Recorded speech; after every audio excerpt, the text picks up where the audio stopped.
When you go from a playoff team with the worst goal differential in the salary cap era to contending for a President's Trophy, you qualify as a surprise.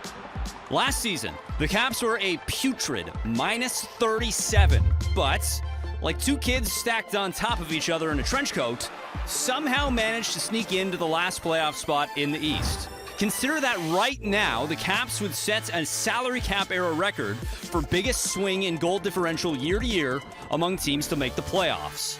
Alex Ovechkin's chase for goal-scoring immortality is the headline grabber, but then there's also Logan Thompson and his stellar goaltending, Tom Wilson having already equaled his career high in goals, a resurgent Pierre-Luc Dubois, Dylan Strome on pace for a career high in points, and on and on.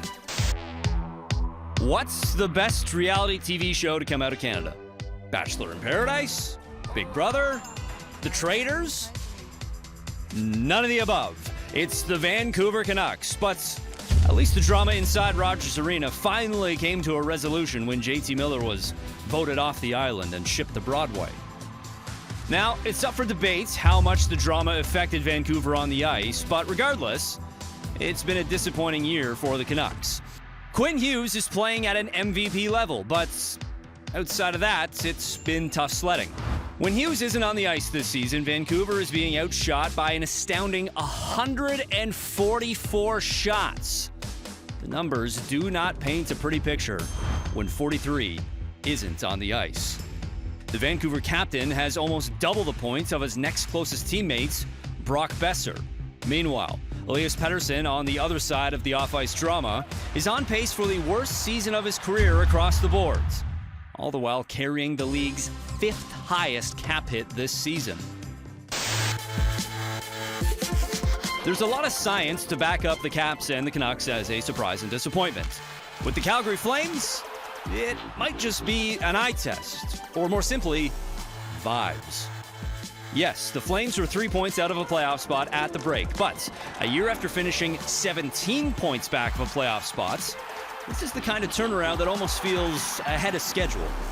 Going from an afterthought to playoff contenders starts with the play of rookie Dustin Wolf. On top of his highlight reel saves on a near nightly basis, Wolf is in the top half of the league in almost all major categories, and he cemented himself alongside Macklin Celebrini and Lane Hudson in the Calder Trophy race. But the heartbeat of this year's turnaround just might be off-season signing Ryan Lomberg, providing a jolt to the lineup on a nightly basis. Okay, so you probably knew this one was coming. Stamkos, Marchessault, Shea, third worst record in the league. When you spend the most money in free agency on the biggest names in free agency, you expect to be in the Stanley Cup conversation. Year over year through January, the Preds have dropped 13 points in the standings. They're 11 points worse than they were last season. 8 wins behind last year's pace with 8 more total losses. Nashville threw down their black card this summer. Now the bills come due and money's tight.